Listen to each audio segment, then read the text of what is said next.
Hello everybody, welcome to the Masmorra Alliance game Play a Turn video. This is not a tutorial, it's just a reminder of how to play a turn in the Alliance game. There is a nice rule summary on the back of the rule book, but it doesn't really talk about exploring very well. It also doesn't show about the free action movement that should come really before you roll the action dice, and it really doesn't talk about the solo variant where you draw the evil card. So now we'll just walk through a basic turn. We'll pick it up in the action as if we've completed a couple of turns so that you can see what happens to the monsters in the Dungeon Master phase. So in the Alliance game, the solo variant, the very first thing that you do is draw an evil card. So in this particular one, it says any player must pay 1 gold for each wound the active hero heals this turn. So that doesn't have an immediate effect, so I usually put the card over to the side to remember. I do have 1 wound, so if I want to heal, I will have to pay a gold. Now, in the rules summary, it says that the first thing is to roll the action dice. However, it's more common to actually use your free step token first. So we're going to use the free step token in order to explore. I will flip over the free step token, and that gives me 2 movement points. It requires 1 movement point in order to explore. So I'm going to take the tile off of the stack so that I can explore that next room. Then I will immediately move my hero into that room. The next thing that I'll do is flip over the top tile on the stack. It turns out to be a regular room, and so the exploration phase is done, with the exception that this particular room has a monster symbol. It has a skull here. Skulls represent minor monsters that you can see on the reference card.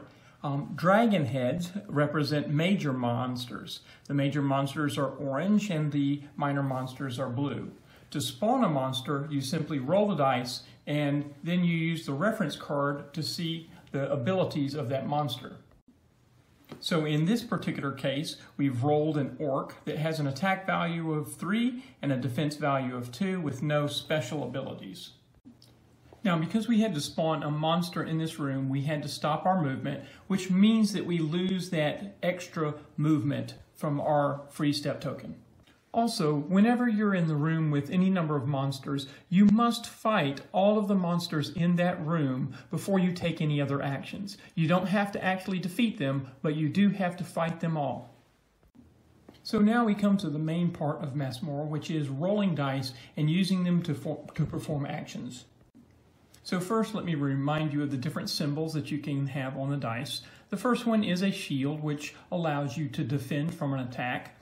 The step symbols give you 2 movement points. The bow and arrow symbol allows you to do 1 point of range attack. The sword allows you to do 1 melee attack. The bottle is an elixir and allows you to heal 1. And the final die here is magic, and that allows you to change any other dice into another, to flip it to another side. So you roll the dice once, and then you can re-roll any number of those dice a second time. So in this particular case, I roll a range, melee, magic, step, elixir, and another magic. And the question is, how do I want to manipulate these dice in order to try to accomplish my objective? I have a range and melee, so together they give me 2 points of attack, and my monster has 3 attack and 2 defense. So with me attacking 2, I can defeat this monster, but he will pay me back and attack me because I don't have just range attack. So I'm going to re-roll everything except for the bow, the sword, and the elixir. So in the reroll, I have a magic, another elixir, and a shield. So I can manipulate these in however I want. So one thing that I'm going to do here is I'm going to take the magic and I am going to dock it. So to take that die and put it in this slot here on your player card means that you're actually putting it into action. And I'm going to use that to actually change one of the dice. And I will change this sword into a bow. So now that gives me 2 points of range attack, so my monster will not attack me back. So I will take these 2 die and dock them. That then allows me to defeat that monster. Now when you defeat a monster, you can see there are spots on there that tell you how much experience that you get for that. You can also see it on the reference cards. So you get 2 experience for defeating this monster. Plus, for every monster you defeat, you also get a treasure card. So I will take my experience tracker and move it up twice.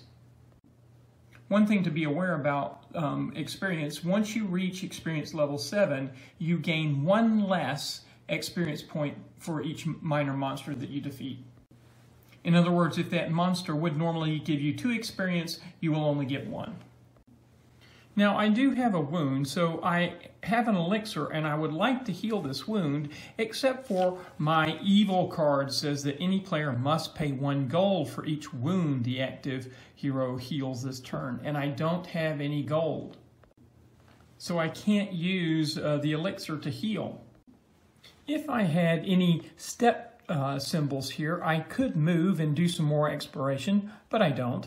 I can't use the elixir because I don't have any gold, and the shield is not going to do me any good either. So I've finished doing all the actions that I can with these die. So the last step of the hero phase is to collect a bounty after you have completed all the actions that you can do. I get 1 gold for each die that I haven't used. After the hero phase comes the Dungeon Master phase. In the Alliance game, which is used for solo mode, you first move all monsters 1 space closer to the closest hero. Next, you spawn monsters in any empty room that has a spawn symbol. If this monster had not moved in here, we would spawn another monster. But there is a monster there, so we don't spawn a monster. And that concludes 1 turn, so you can go ahead and get rid of the unused evil card and flip over the free step token. So that's the basics of gameplay in Masmorra. If you want more information about the rules, you can watch my rules reminder video. I do also have 2 other videos about the 3rd level in the Alliance game. So you can play the game, and when you get to that level, you can watch the video for a quick reminder of how to play the Throne Room or the Sewers of Arcadia. Enjoy playing Masmorra Dungeons of Arcadia.